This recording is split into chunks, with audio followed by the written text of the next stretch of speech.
안녕하세요. 개운나온TV 권기진입니다. 오늘 말씀드릴 주제는 개들이 왜 사람을 공격하는지에 관한 이야기입니다. 우리 흔히들 이렇게 말하죠. 개의 커밍 시그널, 개가 보내는 감정 신호를 우리가 제대로 파악하지 못해서 개에게 깨몰린다거나 아니면 개를 귀찮게 한다거나 또 실수로 개의 발을 밟게 된다거나 또는 낯선 개가 준비되지 않은 상태에서 느닷없이 접근한다든지 만진다든지 이렇게 함으로써 개에게 공격을 당한다고들 이제 흔히 이야기들을 하는데, 이런 공격이 일어나기 직전의 상황을 이야기하는 것이 아니고 오늘 말씀드리고자 하는 것은 근본적인 이유, 개들이 어떻게 해서 사람을 상대로 공격성을 드러내게 되는지에 관한 이야기를 해보고자 합니다.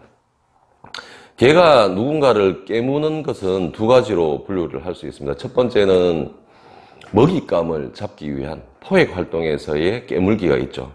이 깨물기는 사냥이라는 형태로 먹잇감을 죽이기 위한 깨물기입니다.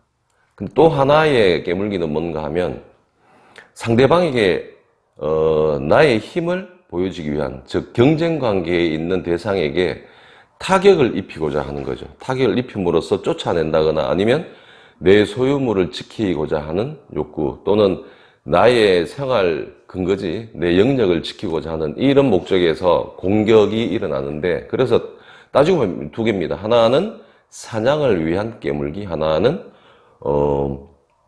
나의 것을 지키고자 하는 공격성, 이 두 개로 나뉩니다. 그래서 이 공격성이라는 것은 사냥은 어차피 사람을 상대로 개들이 깨무는 형태는 아니기 때문에 사람을 사냥하는 것은 아니죠. 그렇기 때문에 이 공격성에 해당되는 것이 사람을 상대로 하는 깨물기인데, 이 공격성이라는 것은 원래는 같은 종 간에 일어나는 사건이라고 볼 수 있어요. 무슨 말인가 하면 개는 개끼리, 또 토끼는 토끼끼리, 사람은 사람 간의 이 공격성을 나타냅니다. 왜 그러냐 하면 같은 생활 환경, 같은 조건, 또 같은 습식 구조를 가지고 있기 때문에 그렇습니다. 내 것을 뺏기지 않기 위한 것, 또는 누군가가 내 영역에 또는 내가 가지고 있는 것에 침범할 때에 이 내 힘을 이용해서 상대에게 타격을 입히고자 하는 것이 공격성입니다. 그래서 개들이 사람을 상대로 하는 이 깨물기는 공격성에 해당되는 것이거든요.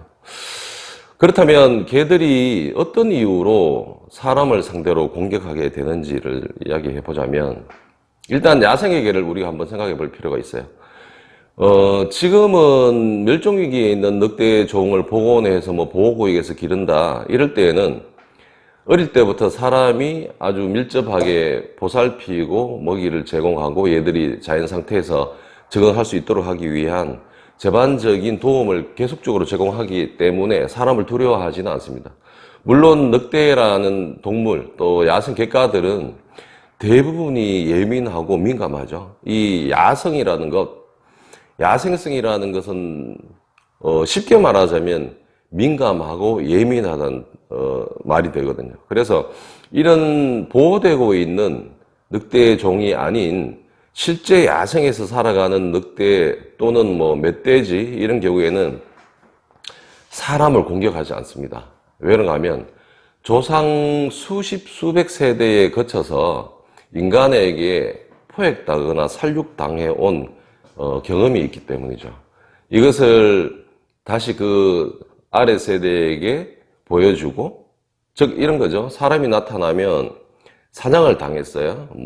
늑대로부터 가축을 지키기 위해서, 또는 늑대의 모피를 인간이 사용하기 위해서 예를 들어서 100년 정도를 늑대 사냥을 했다. 그러면 늑대들은 사람이 나타나면 도망을 가야 됩니다.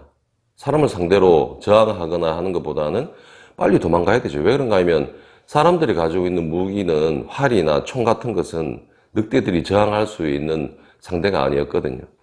그래서 이렇게 사람만 보면, 또는 사람 냄새만 맡으면, 사람의 기척만 느껴져도 아주 빠르게 도망가는 것이 이 야생의 늑대들에게는 아주 생존 전략이죠. 유리한 전략이죠. 그렇다 보니까 어린 새끼들도 부모나 성체를 따라서 이동하고 있을 때 또는 같이 있을 때에 사람의 냄새, 사람의 소리를 듣고 도망가는 부모나 성체들을 무의식적으로 따라하게 됩니다. 이것은 곧 사람은 위험하다. 사람이 나타나면 무조건 우리는 도망을 가야 된다는 것으로 모방하게 되고 이것을 행동 복사를 하게 되죠. 그렇기 때문에 야생에 있는 야생 동물들, 인간에게 대부분 포획당하고 살육당한 경험들이 있는 동물이기 때문에 야생에서는 지금까지도 사람의 소리, 사람의 냄새를 맡으면 자기가 머물러 있던 자리를 빨리 벗어나고자 하는 노력을 하게 됩니다. 그런데 이상하게 사람과 살아가는 반려견들은 이와는 달라요. 왜그런가 하면 태어나면서부터 사람과 같이 생활하게 되죠.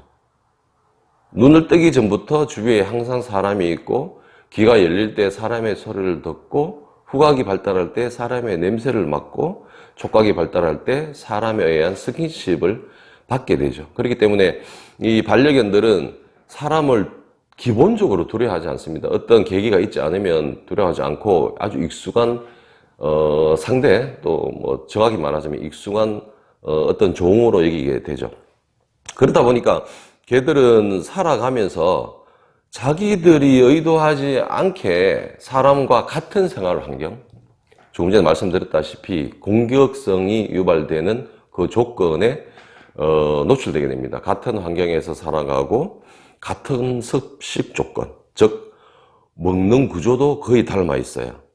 잠을 자는 것도 인간이 없을 때 또는 인간이 잠을 잘 때 자는 쪽으로 점차 발달을 하게 되죠. 야생에서는 사실은 사냥행위, 정탐행위를 하지 않는 그 외의 시간에 잠을 자는 게 일상적이지만 사람과 살아가는 반려견들은 사람이 자극하지 않는 시간대에 잠을 더 많이 자게 되어 있습니다. 그래서 야생 동물들과는 다소 다른 이런 살아가는 방식이 만들어져 있죠. 그러다 보니까 개들은 이렇게 생각합니다. 내가 밥을 먹고 있는데 사람이 뭐 떨어진 사료 알갱이를 담아주기 위해서 또는 밥그릇에 손을 가까이 하거나 몸이 접근할 때에는 사람을 상대로 경쟁을 하게 됩니다. 내 거를 지키기 위한 행위죠. 이것이 같은 종에서 일어나는 것이 정상이지만 개들은 사람이 같은 종이 아님을 알면서도 어쩔 수 없이 자기들이 사용하는 본성적인 행위를 드러낼 수밖에 없는 것입니다. 사람과 살아간다고 개가 사람처럼 생각하고 사람처럼 행동할 수는 없는 문제거든요. 그렇다 보니까 개들은 사람을 다른 종인 줄은 충분히 인식하고 있으면서도 항상 익숙한 존재, 같은 생활 환경에서 살아가는 존재, 또 어떻게 보면 살아가는 구조 전체가 거의 흡사하기 때문에 개를 대하듯 자기들의 행동을 드러낸다 이렇게 볼 수가 있어요. 예를 들어서 한 번도 토끼나 초식동물, 쥐 같은 초식동물을 본 적이 없는 반려견들이라면 성체가 됐을 때 이런 초식동물을 보면 맹목적인 사냥 행위를 드러내게 됩니다. 하지만 강아지 때에 토끼와 같이 살아가게 한 개가 있어요. 이게 세퍼트건 뭐 진돗개건 뭐 선천적인 수렵성을 가지고 있는 하운드 계통이더라도 처음부터 토끼와 살아가게 되면 토끼는 사냥할 대상이 아니라 그냥 경쟁을 할 수 있는 같은 생활을 영위하고 있는 종으로 여겨지게 됩니다. 그래서 어떻게 보면 강아지 때부터 토끼와 같이 살아가거나 인간과 같이 살아가거나 얘들은 토끼를 대하는 것이나 인간을 대하는 것이나 다른 개를 대하는 것이나 동일한 방식으로 대하게 된다는 거죠. 그렇기 때문에 개들은 어쩔 수 없이 사람을 경쟁하는 상대로 착각하게 됩니다. 사람이 아무리 자기들에게 음식을 공급해주고 보금자리 또는 안락한 것을 아무리 제공하고 마음을 쏟더라도 얘들에게 본성적인 일은 항상 일어나는 것이죠. 먹이라든지 아니면 안락한 휴식 공간, 자기만의 보금자리 있죠. 방석이라든지 자기 하우스 같은 것 또는 침대 같은 이런 공간에서는 인간에게 빼앗기지 않고 싶어 합니다. 물론 아주 그 긍정적인 유대 관계를 가지고 있는 대상, 가족 중에서 그런 대상이 있죠. 이런 사람들에게는 경쟁 관계를 드러내지 않습니다. 경쟁 상태를 표출시키지 않아요. 왜 그런가 하면 공유할 수 있는 존재가 필요하거든요. 야생에서도 아무리 알파 늑대 또는 알파 리카온이 무리를 지배하고 독점을 하고 있어도 이 알파를 보좌해주는 존재는 항상 존재합니다. 그래야지만 전체 구성원들에게서 집단적인 공격을 받는 것에서 문제가 생기지 않게 할 수 있고, 또는 자기 혼자서 모든 걸 컨트롤할 수 없기 때문에 그 조력하는 존재가 있어야 하거든요. 그래서 이 조력하는 존재와는 어지간하면 경쟁 관계를 만들지도 않고 공격을 가하지도 않습니다. 그래서 가정에서도 가족 중에 이런 사람은 반드시 있습니다. 누가 되든 간에 많이 챙겨주고 스킨십을 많이 한다거나 이런 사람들이 그런 조력하는 존재가 되어 있죠. 하지만 그 외의 대상, 그 외의 가족 또는 낯선 사람, 친하지 않은 사람에게는 내가 가지고 있는 것을 쉽게 허락하거나 쉽게 빼앗기지 않고 싶어 합니다. 그렇다 보니까 걔들은 자기 밥그릇에 가까이 오거나 내가 내 집이나 방석에서 편히 쉬고 있을 때, 또는 내 근처에 있는 내 물건 있죠, 장난감 같은 거, 뭐 이런 것을 누군가가 만지려고 할 때 빼앗기지 않기 위해서 공격성을 드러냅니다. 이것은 처음에는 그냥 어르렁거리는 거, 입을 실룩거리는 걸로 시작해서 지점을 동반한 이 위협적인 행위를 하기도 하고, 더 나아가서는 이제 실제로 타격을 입혀서 완전하게 내 것을 방어하고 싶어 하는 행동으로 표출되게 되죠. 그래서 걔들이 실제로 사람을 무는 원인은 그냥 내가 싫어하는 행동을 인간이 했기 때문이라고 이렇게 단편적으로 해석하는 것은 상당히 무리가 있어요. 걔들을 알 수 있는 공격성을 우리가 이해하는 데는 한계가 분명히 있죠. 그렇기 때문에 기본적으로 걔들은 왜 사람에게 공격성을 드러낼 수 있는지, 이것이 이 구조적인 문제다는 것이죠. 예를 들어서 지금 말씀드린 이 우리 도시에 살아가는 반려견들과 다른 구조로 살아가는 개들이 많죠. 이를테면 시골집에서 그냥 줄에 묶여서 생활하는 개들이 있어요.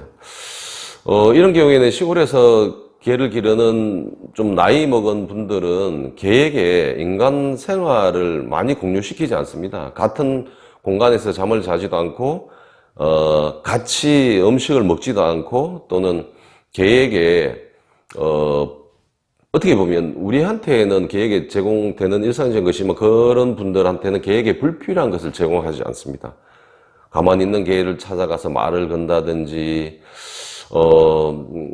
억지스럽게 뭐 만져준다든지 안아준다든지 하는 이런 행위들을 하지 않죠. 그렇기 때문에 그렇게 살아가는 개들은 자연적으로 인간과 동일한 생활 공간을 사용하지도 않고, 이를테면 습식 환경, 밥을 먹는 상황도 달라요. 사람은 테이블에서 밥상에서 먹고, 그 개들은 마당에서 바닥에 있는 밥그릇에 먹고, 이런 식으로 다 다릅니다. 잠도 다르게 자고. 그렇기 때문에 그렇게 살아가는 개들은 인간에게 특별한 공격성, 그러니까 내 것을 지키기 위한 점유 욕구에 의한 공격성을 드러내는 경우는 아주 드뭅니다. 그래서 지금 우리가 말하는 반려견이 인간을 공격하는 근본적인 원인은 사실 인간과 개가 같은 환경에서 모든 것을 공유하고 있고, 흡사한 생활 방식, 습식 구조를 가지고 있기 때문이라는 것을 우리가 알 필요가 있습니다. 그래서 개가 인간을 공격하지 않기 위한 방법은 사실 두 가지 정도가 있는데요. 첫 번째는 독점 욕구를 일으키지 않게 하는 것. 아주 어릴 때에 이 세상 물정을 전혀 모르는 그런 젖먹이 시절부터 사람이 얼마나 친근한 존재인지, 만질 때부터, 접촉부터 그렇죠. 얼마나 친근한 존재인지, 얼마나 호의적인 존재인지를 알도록 하면서, 반대로 인간이 경쟁하는 대상이 아니라는 것을 항상 가르쳐 줄 필요가 있어요. 그래서 이런 독점 욕구를 해소하기 위한 방식으로 훈련사들이 하는 방법 중에 기초적인 통제 훈련을 하죠. 예절교육이라 그러죠. 밥을 먹을 때 성급하게 쫓아와서 밥을 빨리 먹기 위한, 이것도 일종의 독점 욕구입니다. 내 것이기 때문에 나만 먹겠다 하는 이런 행위를 하지 않도록 기다리는 훈련을 시킨다든지, 아니면 충분히 신체와 마음이 이완된 상태에서 음식을 겁이한다든지 하는 이런 방식을 쓸 수가 있고, 또 하나는 인간이 어떻게 보면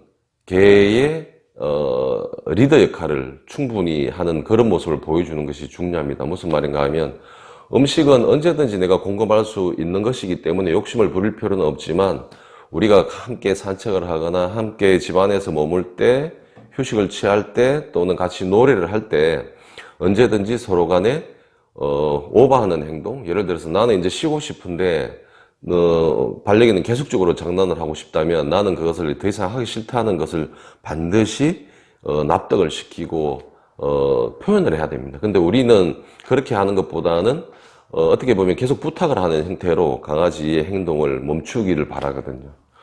이런 행위들이 곧 내가 계속 요구할 수 있고 조를 수 있고, 내가 인간을 상대할 때 얼마든지 내 주관대로 또는 나의 마음대로 할 수 있다는 생각을 아주 조금씩 개한테 스며들게 합니다. 그렇기 때문에 우리가 말하는 반려견과 같이 살아가는 사람 간의 규칙이라는 것은 개를 통제한다, 복종시킨다는 개념이 아니고, 서로의 필요에 의해서 필요 이상으로 침범하거나 방해하지 않게 하는 이런 규칙을 설정하는 것이 필요하다는 것이죠. 내가 밥을 먹을 때 내 음식을 달라고 요구하잖아요, 개들이. 그런데 개가 밥을 먹을 때는 나는 개한테 요구하지 못합니다. 엄밀히 말하자면 못해요. 개의 밥을 내가 건드리는 것도 개가 싫어하거든요.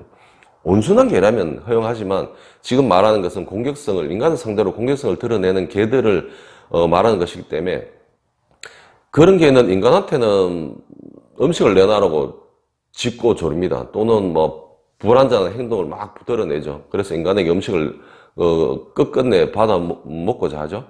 그런데 개가 음식을 먹고 있을 때 우리는 개의 음식을 뺏을 수 없습니다. 이것은 공정한 관계가 아니죠. 수평적인 관계가 아닙니다.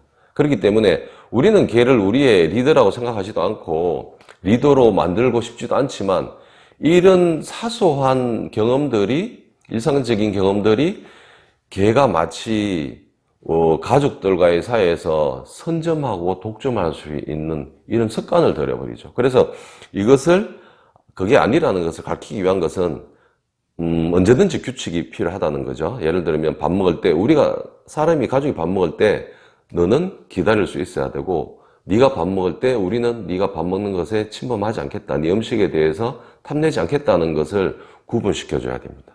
놀이할 때도 마찬가지로 같이 놀다가 네가 놀기 싫으면 내가 요구해도 놀지 않잖아요, 개들은. 근데 개가 계속적으로 놀고 싶으면, 사람한테 계속 조르면 우리는 어떻게든지 조금이라도 계속 반응을 해주고 싶어 하는 마음을 가지고 있어요. 그게 행동으로 드러나면 개는 항상 내가 조를 수 있다고 생각하죠. 내가 요구할 수 있다고 생각하죠. 그래서 끊어야 됩니다. 그게 아니라는 것을 설명해 줘야 됩니다.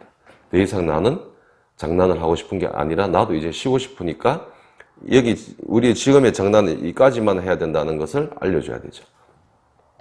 산책을 할 때도 마찬가지죠. 산책길에서도 무리하게 끌고 우왕좌왕하고 냄새를 너무 심하게 맡는 이런 행위를 하거나 마킹을 너무 심하게 할 때 우리는 개에게 허용을 하고 있죠. 하지만 우리가 원하는 산책은 그런 산책은 아니잖아요. 우리가 원하는 산책에 반려견도 일정 부분 맞춰줘야 된다는 것이죠.